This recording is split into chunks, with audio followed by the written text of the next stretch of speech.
আমরা যদি একটা জিনিস খেয়াল করে দেখি, এবং এখানে এই মুহূর্তে যদি আমরা খেয়াল করে দেখি বাংলাদেশের পপুলেশনের ডায়নামিকটা যদি আমরা খেয়াল করে দেখি, তাহলে আমরা দেখব যে আমাদের প্রায় 40 মিলিয়ন, মানে 4-4.5 কোটির মতন হচ্ছে ইয়াং মানুষ। আমাদের ইয়াং মানুষ, আমাদের সমাজে অনেকগুলো সমস্যা আস্তে আস্তে তৈরি হচ্ছে, সেটা ড্রাগ রিলেটেড হোক, বিভিন্ন রকম সমস্যা তৈরি হচ্ছে, এবং স্বাভাবিকভাবে এই সমস্যাগুলোর ভিতরে আমাদের ইয়াং জেনারেশন যারা মেম্বার তারা এটার মধ্যে ইনভলভ হয়ে যাচ্ছে।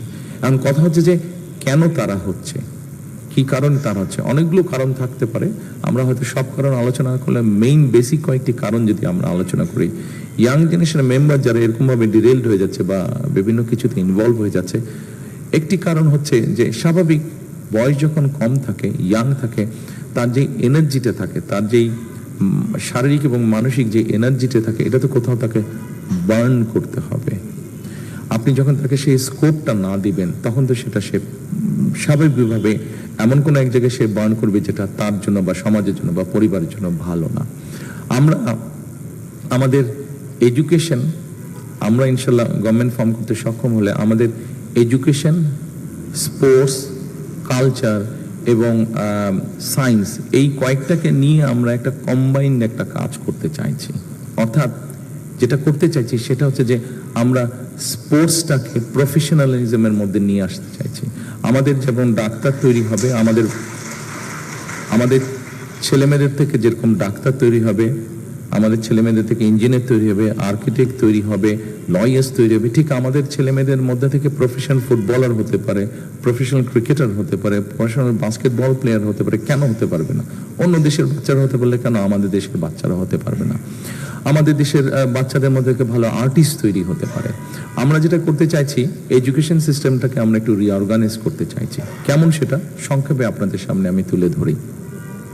সেটা হচ্ছে যে মূল যে এডুকেশনটা আমাদের থাকবে, সেই এডুকেশনটার মধ্যে আমরা স্কুলে গেলে সেটা প্রাইমারি থেকে শুরু করে একদম সেকেন্ডারি ক্লাস 12 পর্যন্ত, আমরা ক্লাস 1 থেকে 12 পর্যন্ত যদি মোটামুটি একটা ধারণা নেই আমরা যে স্কুলগুলোতে কি কি সাবজেক্ট থাকে, বাংলা থাকে, ইংরেজি থাকে, ভূগোল থাকে, অঙ্ক থাকে, বিজ্ঞান থাকে, পলিটিক্যাল সায়েন্স থাকে, বা ক্লাস ভেদে বিভিন্নভাবে আস্তে আস্তে সাবজেক্ট বাড়তে থাকে বা কমতে থাকে।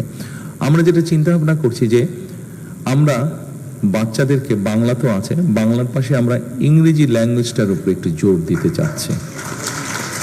আমরা ইংলিশ ল্যাঙ্গুয়েজের উপরে একটু জোর দিতে চাচ্ছি, যাতে আমাদের বাচ্চাদের ইংলিশ ল্যাঙ্গুয়েজ, এখন শুধু সাধারণত যেসব ফ্যামিলির বাচ্চারা প্রাইভেট স্কুলে যাচ্ছে হয়তো তাদের ইংলিশটা মোটামুটি ভাবে ভালো আছে, কিন্তু আমরা চাচ্ছি ওভারঅল আমাদের পাবলিক স্কুল যেগুলো আছে সেগুলোতেও আমাদের বাচ্চারা যাতে ইংরেজি ভালো বলতে পারে। এবং সেকেন্ডারি লেভেলে যাবার পরে আমরা একটা থার্ড ল্যাঙ্গুয়েজ ইন্ট্রোডিউস করতে চাচ্ছি, বাংলা, ইংরেজি এবং থার্ড একটা ল্যাঙ্গুয়েজ ইন্ট্রোডিউস করতে চাচ্ছি। এখন আপনি বলতে পারেন যে হ্যাঁ, বাচ্চাদের উপরে প্রেশার বেশি হয়ে যাচ্ছে। না, বাচ্চাদের উপরে প্রেশার হবে না, আমরা অন্য সাবজেক্টগুলোকে একটু অ্যাডজাস্ট করার চেষ্টা করছি। যেমন ধরেন ভূগোল যদি থাকে, জিওগ্রাফি, এই সাবজেক্টটা যদি থাকে, এটাতে যদি 100 মার্ক থাকে, আমরা 100টাকে 70 করে নিয়ে আসতে চাচ্ছি। 70 নিয়ে, ওর পরীক্ষাটা 70-র মধ্যে হবে, 30 মার্কটা নিয়ে আসবো আমরা। ধরেন আমরা যদি গভর্নমেন্ট থেকে যদি সিলেবাস এরকম করা হয় যে ওখানে ফ্রেঞ্চ থাকবে, ওখানে জার্মান থাকবে, ওখানে ম্যান্ডারিন থাকবে, ওখানে আরবিক থাকবে, ওখানে জাপানিজ ল্যাঙ্গুয়েজ থাকবে, এরকম 5-6টা যদি ল্যাঙ্গুয়েজ থাকে, বাচ্চা তার নিজের মতন চুজ করে নেবে কোন ল্যাঙ্গুয়েজটা সে পড়বে, কিন্তু ওই ল্যাঙ্গুয়েজটা তাকে পাস করতে হবে। ওই সাবজেক্টটা কম্পালসারি হবে, ম্যান্ডেটরি হবে সাবজেক্টটা, কাজে ওখানে ওকে পাস করতে হবে। সো ও একটা এক্সট্রা ল্যাঙ্গুয়েজ শিখলো। তারপরে আমরা যেটা করতে যাচ্ছি যে গেল জিওগ্রাফি, হিস্ট্রি থেকে যদি হিস্ট্রি থাকে বা অন্য সাবজেক্ট থেকে, ওখান থেকে আমরা 30 মার্ক হয়তো বের করে নিয়ে আসতে চাই বা 40 মার্ক বের করে নিয়ে আসতে চাই। নিয়ে এসে যেটা আমরা করতে চাই যে আমরা স্পোর্টসে নিয়ে যেতে চাই। প্রত্যেকটা বাচ্চাই কোনো না কোনো একটা খেলা পছন্দ করে। সাধারণত আমাদের দেশের মানুষের যে ফিজিক্যাল স্ট্রেংথ সবকিছু বিবেচনা করে আমরা কতগুলো স্পোর্টসকে আমরা ডিসাইড করেছি যে এই স্পোর্টসগুলো। এখন স্বাভাবিকভাবে আমাদের বাচ্চাদেরকে যদি, বাংলাদেশের মানুষকে যদি ম্যারাথন দেন আপনি, অলিম্পিকে যে ম্যারাথন হয়, পারবে না। জেনেটিক কারণেই আমাদের পক্ষে সম্ভব নয় সেটা। আমাদের ওই প্র্যাগমেটিক রিজন থাকতে হবে। জেনেটিক কারণে আমাদের মানুষের ওই স্ট্যামিনাটা নেই, পারবে না। তাহলে যেটাতে পারবে আমরা সেরকম কতগুলো স্পোর্টস, অর্থাৎ ইন্টারন্যাশনালি যেগুলোতে কম্পিট করতে পারবে, আমরা অনেকগুলো বিষয়ে হাত দেবো না, কয়েকটি বিষয়ে হাত দেবো যেখানে আমরা সাকসেসফুল হতে পারবো। এরকম কতগুলো স্পোর্টসকে আমরা বাছাই করে নেব। স্পোর্টসকে বাছাই করে নিয়ে সেগুলো আমরা বাচ্চাদেরকে দেবো, এবং কম্পালসারি তাকে ওটা স্পোর্টসটা করতেই হবে তাকে। মানে তাকে ওটা পরীক্ষার মতন হবে, সেটা বাস্কেটবল হতে পারে, ভলিবল হতে পারে, ক্রিকেট হতে পারে, ফুটবল হতে পারে, ব্যাডমিন্টন হতে পারে, টেবিল টেনিস হতে পারে, চেস হতে পারে, যেটাই হোক কিন্তু একটা স্পোর্টস তাকে করতে হবে। আচ্ছা, এই গেল একটা।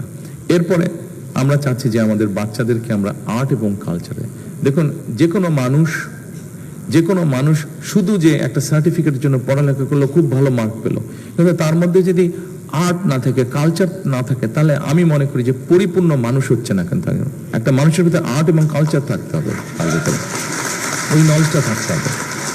আমরা সেই জন্য আমার নিজের যেরকম ছোটবেলা থেকে সম্ভব হয়নি, এটা আমার নিজের দোষেই সম্ভব হয়নি। ইটস নট দ্যাট যে আমার প্যারেন্টস আমাকে দিতে পারেনি, নট দ্যাট, বাট এফোর্ড করতে পারেনি, নট দ্যাট, বাট বাংলাদেশে এরকম অনেক ফ্যামিলি আছে যাদের প্যারেন্টসরা, বাচ্চার হয়তো ইচ্ছা আছে গিটার বাজানো শিখবে, বাচ্চার হয়তো ইচ্ছা আছে গান গাইতে শিখবে, বাচ্চার হয়তো ইচ্ছা আছে বাঁশি বাজানো শিখতে চায়, কিন্তু প্যারেন্টস হয়তো এফোর্ড করতে পারছে না।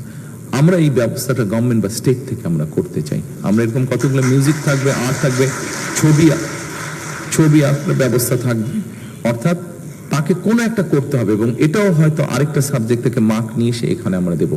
টোটাল মার্ক হয়তো 1000-এর মধ্যেই হবে, কিন্তু সাবজেক্ট ওয়াইজ থাকবে। অর্থাৎ আপনি দেখেন এই বাচ্চাটা যখন ক্লাস 10 বা 12 পার হবে, তারপরে ক্লাস 10 বা 12 পার হবে, সে যদি বাংলাটা তো জানেই, তার নিজের ল্যাঙ্গুয়েজ, মাদার টাং সে জানবেই, ইংলিশটাও যদি জানে সে ভালো, এবং সাথে যদি একটা, সেটা জাপানিজ ল্যাঙ্গুয়েজ হোক, সেটা জার্মান ল্যাঙ্গুয়েজ হোক, একটা থার্ড ল্যাঙ্গুয়েজ যদি জানে, সে যদি আপনার ভালো একটা মিউজিক্যাল ইকুইপমেন্ট, সেটা গিটার হোক, পিয়ানো হোক, সেটা ফ্লুইট হোক, যে কোনো একটা ইকুইপমেন্ট যদি বাজাতে পারে, সে যদি আপনার একটা স্পোর্টসে যদি ভালো হয়ে থাকে, এই কোয়ালিটিগুলো যদি থাকে, তাহলে সে শহরের বাচ্চাই হোক, সে গ্রামের বাচ্চাই হোক, সে যে কোনো লেভেলের বাচ্চা হোক না, সে যখন বাইরে যাবে বা দেশের ভিতরে কোনো জায়গায় যাবে, কোনো একটা জবের জন্য যাবে, নিশ্চয়ই তার কোয়ালিটিটা অনেক বেটার হবে, যে কোনো কম্পিটিশনে সে টিকবে যার এতগুলো কোয়ালিটি আছে।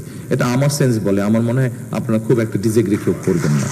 আমরা এইভাবে এডুকেশন সিস্টেমটাকে তৈরি করতে চাইছি, এইভাবে সময় লাগবে, কিন্তু ইনশাল্লাহ আমরা করব। আপনারা সহযোগিতা করলে ডেফিনেটলি পারবো। এখন আমি যদি আপনাদের কাছে একটি মতামত চাই, আপনাদের কাছে, যে এতক্ষণ পর্যন্ত আমি আমার আই হ্যাভ এ প্ল্যানের যেই অংশগুলো আমি আপনাদের সাথে শেয়ার করলাম, আপনারা কি মনে করেন this can make a difference? যে আমরা যদি এগুলো ইমপ্লিমেন্ট করতে পারি, this will make a difference, আপনারা কি মনে করেন এটা? Thank you so much. আপনারা যদি মনে করেন, তাহলে আমাদের সুযোগ আসলে আমরা তখন উৎসাহ করে কাজগুলো করতে পারবো। এরপরে আরেকটি বড় সমস্যা, নিউ জেনারেশন নিয়ে যে বলছিলাম, আরেকটি বড় সমস্যা এর মধ্যে একটু অ্যাড করে নিই। এর মধ্যে একটা বিষয় আছে, এই বিষয়টা যে শুধু বাংলাদেশে না আছে তা নয়, এটা আমি বাইরেও দেখেছি আছে, বাট এই বিষয়টা খুব জরুরি। আমরা এই মুহূর্তে যেই দেশগুলোকে খুব আমাদের সামনে এক্সাম্পল হিসেবে নিয়ে আসি, বেশ কয়েকটি দেশ, আমরা কোরিয়াকে আনি, আমরা তাইওয়ানকে আনি, আমরা ভিয়েতনামকে নিয়ে আসি বিভিন্নভাবে, যে ওরা গত 15 বছরে, গত 20 বছরে ওরা অনেক ডেভেলপ করেছে। খুব ইজিলি যখন আমরা বলি, আমরা এই দেশগুলোর কথা বলি, যে বিভিন্নভাবে তারা খুব ফাস্ট র্যাপিড তারা ডেভেলপ করে গেছে। তারা ডেভেলপ করার একটি কারণ হচ্ছে, অনেকগুলো কারণের মধ্যে একটি কারণ হচ্ছে যে তারা তাদের মানুষদেরকে ভোকেশনাল এবং টেকনোলজিক্যাল ইনস্টিটিউশনগুলোকে তারা সুন্দরভাবে গড়ে তুলেছে। ভোকেশনাল ইনস্টিটিউটগুলো তাদের দেশে যেটা আছে, এবং টেকনোলজিক্যাল ইনস্টিটিউশন যেগুলো আছে সেখানে, এবং তারা তাদের মানুষদেরকে, তাদের ইয়াং জেনারেশনকে তারা উৎসাহিত করেছে, উৎসাহ দিয়েছে তারা, যে যেন এইগুলোতে বাচ্চারা যায়। গতকালকে যেরকম আমার সাথে সুইডিশ অ্যাম্বাসেডর, সুইজারল্যান্ডের অ্যাম্বাসেডরের কথা হচ্ছিল, সে বলছিল যে আমরা তোমাদেরকে, যখন আমি এগুলো শেয়ার করছিলাম, বলে যে আমরা তোমাদেরকে এগুলাতে হেল্প করবো। তার আগে চাইনিজ অ্যাম্বাসেডরের সাথে করছিল, সে বলছিল এটা খুব ভালো তোমাদের চিন্তা ভাবনা, যদি তোমরা এই পলিসি নাও, আমরা তোমাদেরকে হেল্প করবো, কারণ আমরা এইভাবে অ্যাডভান্স করেছি, আমরা এইভাবে আমাদের যেটা চিন্তা আছে, যেমন অলরেডি ব্রিটিশ হাইকমিশনের সাথে এর মধ্যে কয়েকবার আমার কথা আছে, ব্রিটিশ হাইকমিশন যখন এই যে এডুকেশনের যে বিষয়গুলো বললাম, এটাতে অলরেডি তারা অসম্ভব ইন্টারেস্ট শো করেছে, যে ল্যাঙ্গুয়েজ কোর্স, জার্মান অ্যাম্বাসেডর বলেছে যে আমরা তোমাদেরকে শেখাবো, ফ্রেঞ্চরা বলেছে যে আমরা তোমাদেরকে হেল্প করবো যদি তোমার ফ্রেঞ্চ ল্যাঙ্গুয়েজ ইন্ট্রোডিউস করতে চাও। আমি বলছি ফাইন, ভেরি গুড। কাজে অলরেডি সহযোগিতার হাত আমরা পেয়েছি।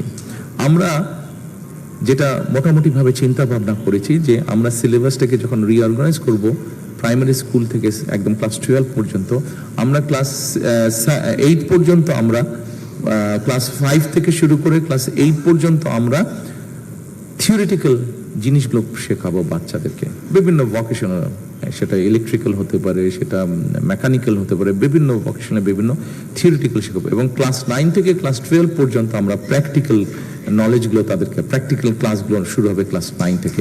এভাবে জিনিসটা আমরা আস্তে আস্তে গড়ে তুলেছি। অর্থাৎ একটা বাচ্চা যখন আর্ট জানবে, মিউজিক পারবে, 3টা language, second and third language তার যখন থাকবে একটা, সাথে যদি তার ভোকেশনাল একটা ট্রেনিং থাকে, থিওরিটিক্যাল অ্যান্ড প্র্যাকটিক্যাল, আমার তো মনে হয় সেই বাচ্চাটাকে পৃথিবীর কোনো দেশে কেউ আটকে রাখতে পারবে। এবার আমরা আসি ভোকেশনাল কথা আপনারা বলেছি। ভোকেশনাল এটা তো স্কুলে হচ্ছে, এর বাইরে আমাদের হিউজ ইয়াং জেনারেশন আছে। আমাদের প্রায় অ্যাবাউট 1 মিলিয়ন, 10 লাখের মতন মানুষ প্রতি বছর বিদেশে যাচ্ছে। এর মধ্যে প্রায় 700,000, প্রায় 7 লাখের মতন মানুষ, 6.5 থেকে 7 লাখের মতন মানুষ যারা যাচ্ছে বাইরে, এরা হচ্ছে প্রায় 7 লাখের মতনই আপনি বলতে পারেন মানুষ যাচ্ছে, এরা আনস্কিল হিসেবে যাচ্ছে।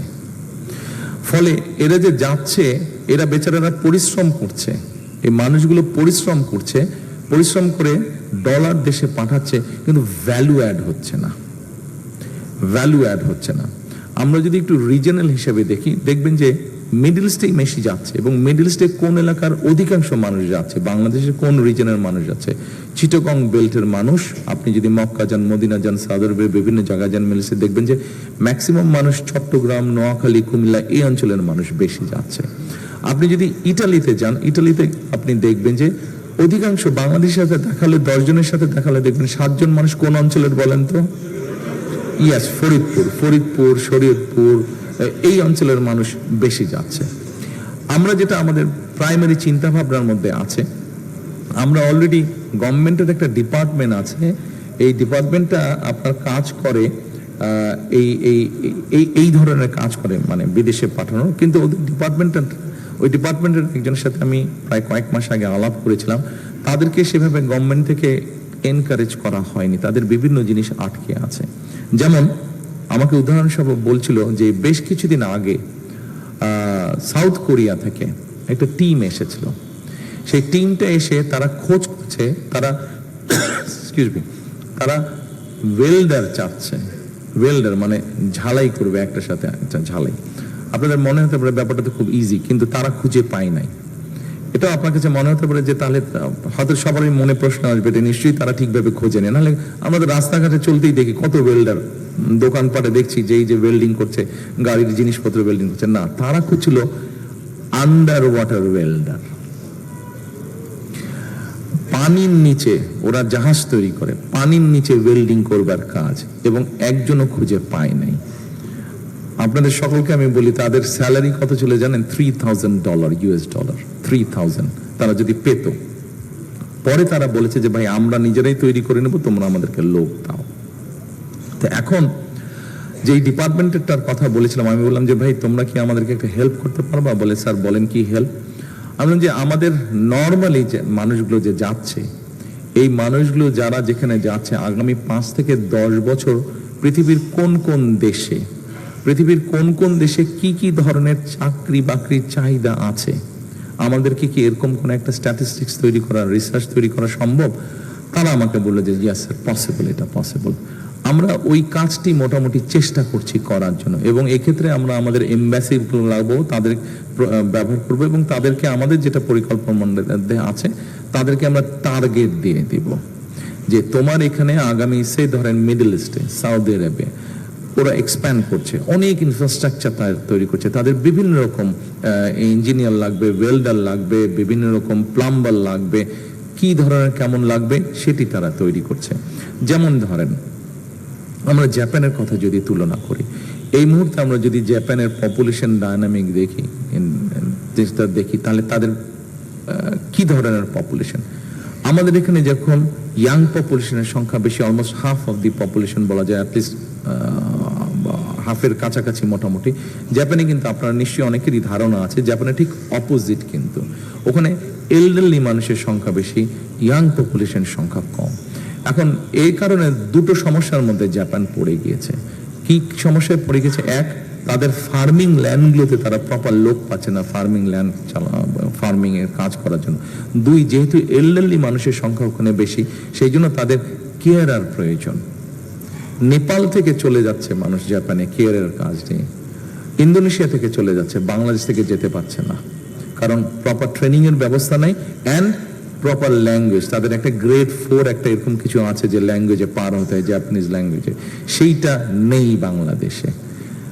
আমরা প্রাইমারি ডিসকাশন তাদের সাথে করেছি, তারা বলেছে ভাই ওখানে একটা অর্গানাইজেশন, তারা নিজেরাই সবকিছু করবে, শুধু আমাদেরকে কিছু ইনফ্রাস্ট্রাকচার সাপোর্ট বা কিছু সাপোর্ট তাদেরকে দিতে হবে, তাহলেই আমরা এখান থেকে ট্রেনিং দিয়ে আমরা আমাদের দেশের মানুষগুলোকে, আমাদের দেশের ছেলে মেয়েদেরকে আমরা পাঠাতে পারবো। তার মানে চিন্তা করুন কি পরিমাণ জব ক্রিয়েশন হবে। একটু আগে আমি বলেছিলাম যে ভ্যালু অ্যাডের কথা, সেই ভ্যালু অ্যাড করতে পারবো আমরা। একটু আগে যে বলছিলাম যে কোন এলাকায় কোন দেশের কোন বাংলাদেশের কোন জোনে কোন এরিয়াতে কোন এলাকার মানুষ বেশি যায়, বা আপনারা বলেছেন যে ইটালিতে শরীয়তপুর বা ফরিদপুর এই অঞ্চলের মানুষ আছে। আমাদের চিন্তা ভাবনার মধ্যে যেটা আছে যে ফরিদপুর এরিয়াতে যেই ভোকেশনাল ইনস্টিটিউশনগুলো আমরা করব, ঠিক সিমিলার প্রবলেম কিন্তু আপনার একই প্রবলেম, পপুলেশনের একই প্রবলেম ইটালিতেও আছে। সেই জন্য ওইখানকার যে ভোকেশনাল ইনস্টিটিউট হবে এবং ল্যাঙ্গুয়েজ ইনস্টিটিউট হবে, সেখানে আমরা ইটালির ল্যাঙ্গুয়েজের উপরে জোর দেবো এবং ওখানে যেই টাইপের কাজগুলো হয় সেখানে আমরা ভোকেশনগুলো ওইভাবে ডিজাইন করার চেষ্টা করব যে ওখানে যাতে ওই কাজের উপযুক্ত ট্রেনিংগুলো হয়। ঠিক একইভাবে সৌদি আরবে থেকে চিটাগং, নোয়াখালী এই দিকের মানুষ বেশি যাচ্ছে সৌদি আরবে। সৌদি আরবে যেই টাইপের কাজের মানুষ যাচ্ছে, কাজের জন্য মানুষ যাচ্ছে, আমরা ওখানকার ভোকেশনাল ইনস্টিটিউটগুলোকে ওইভাবে আমরা গড়ে তুলতে চাই, প্ল্যানিং করছি। এবং ওখানে আমরা অ্যারাবিক কোর্সটাকের উপরে এমফেসাইজ দেব, যে যেহেতু ওখানকার বেশিরভাগ মানুষ মিডল ইস্টে যাচ্ছে, এইভাবে করে আমরা পুরো জিনিসগুলোকে ডিজাইন করতে চাচ্ছি। এরপরে আসেন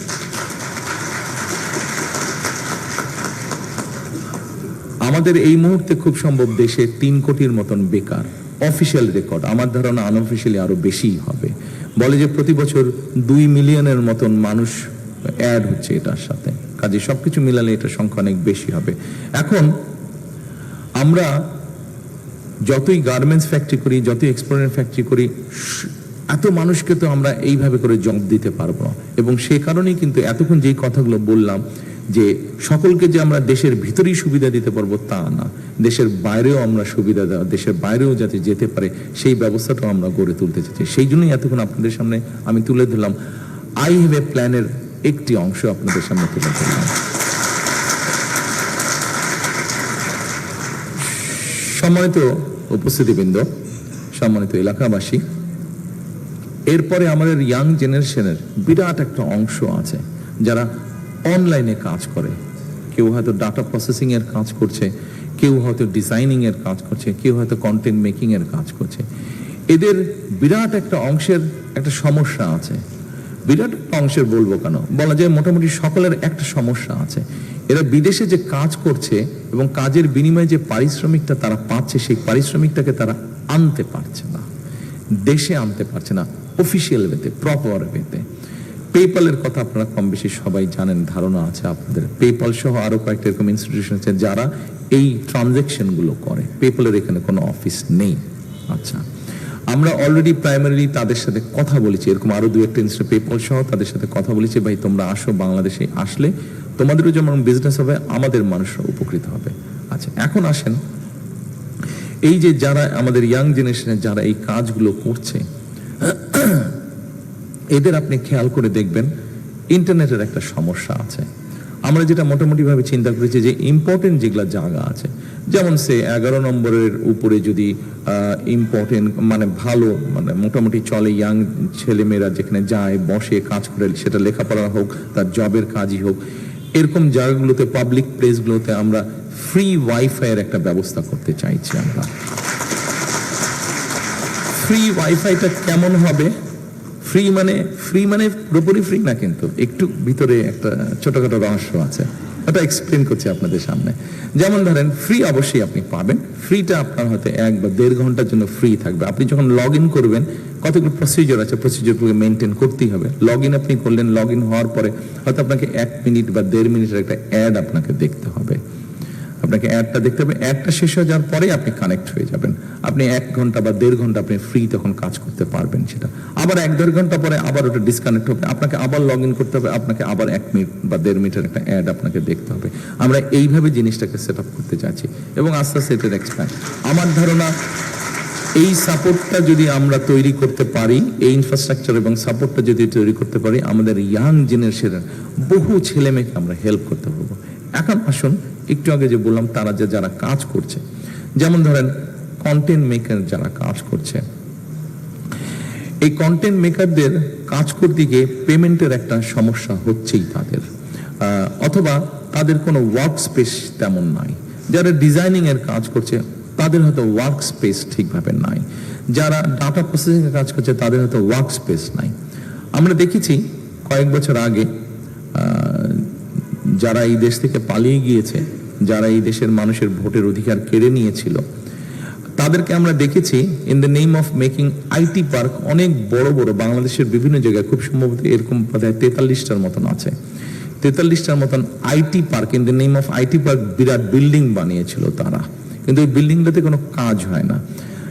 অনেকগুলা বন্ধ হয়ে পড়ে আছে, অসামাজিক কাজ হয়, এবং অনেকগুলোতে আপনার কমিউনিটি সেন্টার হচ্ছে, বিয়ে শাদী হচ্ছে, মানুষের জন্মদিন পালন হচ্ছে আইটি পার্কের মধ্যে। আমরা যেটা পরিকল্পনা গ্রহণ করছি, এটা ফরচুনেটলি হোক বা যে কারণে কোইন্সিডেন্টলি হোক, এই most of the IT park এগুলো আবার দেশের বিভিন্ন ইউনিভার্সিটি বা ইউনিভার্সিটি ক্যাম্পাস যেগুলো আছে সেগুলোর কাছাকাছি জায়গায় হয়েছে, খুব বেশি সেগুলা থেকে দূরে না। এবং আমাদের এই ইয়াং জেনারেশনরা সাধারণত ওই এলাকার মধ্যে মোস্টলি থাকে যারা এইসব কাজ করে। আমরা ঠিক করেছি এই আইটি পার্কগুলোকে আমরা অ্যাক্টিভেট করব। এখানে প্রথমত আমরা ফ্রি ওয়াইফাই পুরাটাতে ব্যবস্থা করব। দ্বিতীয়ত, এরকম কাজ যারা করে তারা যদি তাদের অথেন্টিকেটি মানে আইডি দিতে পারে, জেনুইন দিতে পারে যে ইয়াস ও এরকম কাজের সাথে জড়িত, he is into IT business, ও হয়তো ট্রেডিং করছে অনলাইনে, ও হয়তো ডিজাইনিং এর কাজ করছে, ও হয়তো ডাটা প্রসেসিং এর কাজ করছে, তাহলে ওকে আমরা ওখানে একটা ফ্রি ওয়ার্কিং স্পেস দেব, তাকে আমরা ফ্রি একটা ওয়ার্কিং স্পেস দেব। স্বাভাবিকভাবে এই মুহূর্তে হয়তো বেচারা তার মেসের কর্নারে বসে বিছানার উপরে বসে কষ্ট করে কাজ করছে, অথবা কোনো আত্মীয় স্বজনের বাসায় থাকে, অথবা 2-3 ভাই বোন একটা রুম শেয়ার করে থাকছে, সেখানে এই কর্নারে বিছানার উপরে বসে কষ্ট করে কাজ করছে, অথবা চেয়ারের উপরে বসে কোনো রকম ভাবে কাজ করছে। কিন্তু ওই ছেলেটা বা ওই মেয়েটা যদি একটা ওয়ার্কিং স্পেস পায়, তখন দেখা যাবে যে সে 2-3 জন বন্ধু নিয়ে হয়তো 6 মাস পর একটা কোম্পানি ফর্ম করলো, জব ক্রিয়েশন হচ্ছে। আমরা যদি পেপ্যালের ব্যাপারটা সলভ করে ফেলতে পারি, তাহলে দেখা যাবে যে তার ইনকামটা বেড়ে গেল, ফরেন কারেন্সিটা আমাদের বাড়ছে। এইভাবে আমরা পুরো জিনিসগুলোকে আমরা চিন্তা করছি। এখানে আপনারা নিশ্চয়ই অনেকেই আছেন যারা আপনারা ব্যবসা বাণিজ্যের সাথে জড়িত, বিভিন্ন ম্যানুফ্যাকচারিং এর সাথে আপনারা জড়িত। স্বাভাবিকভাবে এই অঞ্চলে আমাদের বক্তারা বলে গেছেন, এই অঞ্চলে একটা অন্য অঞ্চলের সাথে একটা বড় ডিফারেন্স হচ্ছে, এই অঞ্চলে দুই দিকেরই এক্সট্রিম মানুষ বাস করছেন, যারা মোটামুটি ভাবে সমাজের অনেক উপরে এবং যারা সমাজের নিচে। যাই হোক, সবাইকে দরকার একটা সমাজকে চালানোর জন্য। এখানে আমরা যদি একটা জিনিস দেখি, সেটা হচ্ছে যে যারা এখানে আছেন আপনারা অনেকেই ম্যানুফ্যাকচারিং এর সাথে আছেন। এই মুহূর্তে আমরা যদি চিন্তা করি, আমরা দেখবো যে আমাদের মেইন ফরেন কারেন্সি আর্নিং সোর্সটা কি। মেইন সোর্স দুটো, একটা হচ্ছে গার্মেন্টস, অনেকেই এখানে বলতে আমার সামনে বসেছেন যারা ওন করেন গার্মেন্টস ফ্যাক্টরি, আর আরেকটা হচ্ছে আমাদের রেমিটেন্স, আমাদের প্রবাসীরা কষ্ট করে যে রেমিটেন্স পাঠাচ্ছেন সেই রেমিটেন্স। আমাদের একটি পরিকল্পনা আছে, সেই পরিকল্পনা হচ্ছে আপনি যদি একজন এন্টারপ্রেনার হয়ে থাকেন এবং আপনি যদি এসে সরকারকে বলেন যে গার্মেন্টসটা ফ্লোরিশ করেছে কেন, গার্মেন্টসটা ফ্লোরিশ করার একটা অন্যতম মূল কারণ হচ্ছে বন্ডেড ফ্যাসিলিটি। ওয়্যারহাউসের যে ফ্যাসিলিটিটা, বন্ডেড ওয়্যারহাউস ফ্যাসিলিটি, এটা হচ্ছে এক্সপ্যান্ড করার, ভালো করার, ফ্লোরিশ করার একটা অন্যতম মূল কারণ। আমরা চাচ্ছি এই জিনিসটাকে একটু এক্সপ্যান্ড করতে, এই ফ্যাসিলিটিটা এক্সপ্যান্ড করতে। ধরুন আপনি এই কলমটা আপনি তৈরি করবেন, কিন্তু এই কলমটা তৈরি করবেন এবং এটা আপনি একটা কলম ফ্যাক্টরি তৈরি করলেন এবং এই ফ্যাক্টরিতে ধরেন মাসে 1000 পিস কলম তৈরি হয় এবং এই পুরো 1000 পিস কলম আপনি এক্সপোর্টের জন্যই তৈরি করবেন, নট ফর লোকাল কনজাম্পশন। আমরা চিন্তা ভাবনা করছি এরকম এক্সপোর্ট 100% এক্সপোর্টের জন্য যারা যেটি তৈরি করবেন আমরা তাদেরকে সেই বন্ডেড ফ্যাসিলিটির ওয়্যারহাউস ফ্যাসিলিটিটা আমরা দিব। শুধু এটা গার্মেন্টসের মধ্যে সীমাবদ্ধ থাকবে না, এটিকে আমরা এক্সপ্যান্ড করতে যাচ্ছি। যে কোনো এক্সপোর্ট ওরিয়েন্টেড ইন্ডাস্ট্রির ক্ষেত্রে আমরা এই জিনিসটা ইন্ট্রোডিউস করতে চাইছি।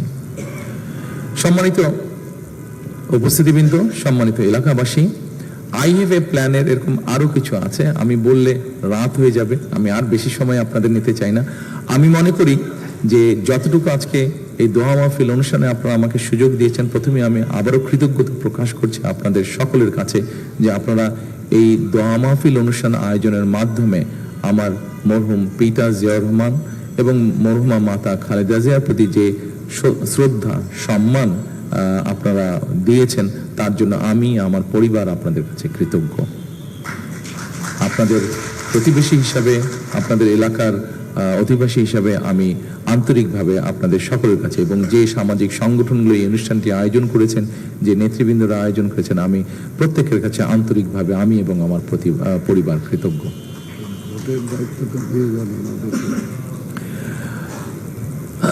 সম্মানিত উপস্থিতিবৃন্দ, আমি স্বাভাবিকভাবে আমি বাংলাদেশে একজন পলিটিক্যাল অ্যাক্টিভিস্ট হিসাবে পরিচিত। আমার একটা তো পুড়ে গেছে যে কোন তারেক জিয়া খালেদা জিয়ার ছেলে বা জিয়া রহমানের ছেলে, বাট আমার মূল পরিচয় হচ্ছে আমি politician and there is election after few weeks. আজকের এই দোয়া মাহফিল অনুষ্ঠানে যেহেতু আমি আপনাদের এলাকার অধিবাসী, আপনাদের প্রতিবেশী, আপনাদের এখানে অনেকেই নিশ্চয়ই আছেন যারা আপনারা এই এলাকায় বেড়ে উঠেছেন, বড় হয়েছেন। আমিও এই এলাকাতেই কিন্তু বড় হয়েছি, বেড়ে উঠেছি, কাজে আমি আপনাদেরই একজন। তো যেহেতু আমি একজন পলিটিক্যাল অ্যাক্টিভিস্ট, একজন পলিটিশিয়ান এবং কয়েকদিন পরে ইলেকশন, স্বাভাবিকভাবেই ইলেকশন রুলের বাধ্যবাধকতার কারণে আর 24 ঘন্টা পরে হয়তো বলতে পারবো, এখন বলতে পারছি না, কিন্তু কি বলতে চাইছি নিশ্চয়ই আপনারা বুঝতে পারছেন।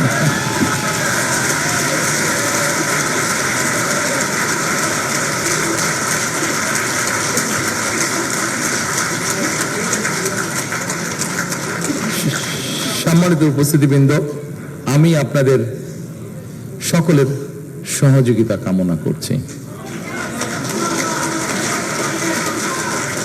আপনারা যদি আবারও যেই কথাটি কিছুক্ষণ আগে বলেছিলাম, আই হ্যাভ এ প্ল্যানের যে অংশগুলো আপনাদের সাথে আমি শেয়ার করেছি, আপনারা যদি মনে করেন যে এই কাজগুলো করলে আমরা কিছুটা হলেও ডিফারেন্স তৈরি করতে পারবো, আপনাদের কাছে মনে হয়েছে যে আই হ্যাভ এ প্ল্যানের যেই পরিকল্পনাগুলো আপনাদের সামনে তুলে ধরেছি সেগুলা আপনার সন্তান, আপনার পরিবার, আপনার প্রতিবেশী, আপনার দেশের মানুষ, সামগ্রিকভাবে আমাদের সকলের জন্য কিছুটা হলেও বেটার হবে। আপনি বুক ভরে শ্বাস নিতে পারবেন, আপনি নিশ্চিন্তে পানি পান করতে পারবেন, আপনি নিশ্চিন্তে রোডে হয়তো ট্রাফিক জ্যাম হবেই কিন্তু কম হবে, এরকম পরিস্থিতি তৈরি হবে। আপনি পত্রিকা খুললেই বেকার সমস্যার সমাধানের কমে আসছে এরকম কিছু নিউজ পড়তে পারবেন। আপনি হেলথের ব্যাপারে আপনি কিছুটা হলেও নিশ্চিত হতে পারবেন যে ঠিক আছে, there is a health facility. এই কাজগুলো যদি হেলথ ফ্যাসিলিটি যদিও আমি আলাপ করার সুযোগ পাইনি, কারণ টাইম অনেক গড়িয়ে যাচ্ছে, সবারই তো কাজ আছে, আপনাদেরকে এতক্ষণ আমি আটকে রাখতে চাচ্ছি না। তো এই কাজগুলো যদি মনে করেন যে করলে ভালো হবে, তাহলে আমি আপনাদের সহযোগিতা চাচ্ছি। এ কারণেই সহযোগিতা চাচ্ছি যে as because I have a plan, we have a plan, এবং যখন we have a plan, আমি কারো উদ্দেশ্যেই বলতে চাচ্ছি না, নর্মাল সাধারণত নির্বাচন আসলে স্বাভাবিক প্রত্যেক দলই তাদের ম্যানিফেস্টো দেয়। ম্যানিফেস্টো তো ম্যানিফেস্টোই, আমি কোনো রাজনৈতিক দলকে আঘাত করতে চাইছি না। ম্যানিফেস্টো তো ম্যানিফেস্টো একটা দিতে হবে, একটা প্রসিডিউর বা একটা ট্রেডিশন বা একটা প্র্যাকটিস দিবেই। কিন্তু আমার ধারণা তথ্য প্রমাণ দিয়ে এখন পর্যন্ত কেউ হাজির করতে পারবে না যে আমার দল বিএনপি ছাড়া আর কোন রাজনৈতিক দল এই মুহূর্তে বাংলাদেশের মানুষের সামনে তাদের পানি সমস্যা, তাদের বেটার এনভায়রনমেন্ট সমস্যা, তাদের হেলথ সমস্যা, তাদের এডুকেশন সমস্যা, তাদের ইয়াং জেনারেশনের জব অপরচুনিটি, এগুলো নিয়ে স্পেসিফিক কোনো পরিকল্পনা দিতে পেরেছে বলে আমার জানা নেই। যেহেতু আমি প্রথমেই বলেছি যে বললে অপোনেন্ট সম্পর্কে অনেক কথা বলতে চাই, কিন্তু সেই কথা বলে কিন্তু আমাদের সমস্যার সমাধান হবে না। পলিটিশিয়ান হিসেবে আমি যদি বলতে চাই, আমি অনেক বলতে পারবো পলিটিক্যাল অপোনেন্ট সম্পর্কে, কিন্তু সেটাতে না আপনার কোনো ফায়দা হবে দিন শেষে, না আমার কোনো ফায়দা হবে দিন শেষে। আমি হয়তো কিছু হাততালি পাবো, তারপর আমি চলে যাবো, আপনারা যে যার ঘরে চলে যাবেন, কিন্তু সেটা একবার শূন্যতায় ভরা। কিন্তু আমার বিশ্বাস, আমি আপনাদের সামনে এতক্ষণ আমার যেই পরিকল্পনার কথাগুলো তুলে ধরেছি, নিশ্চয়ই আমি আপনাদের মধ্যে কিছু হলেও আশা জাগাতে পেরেছি। কারণ there is a plan, because there is a plan.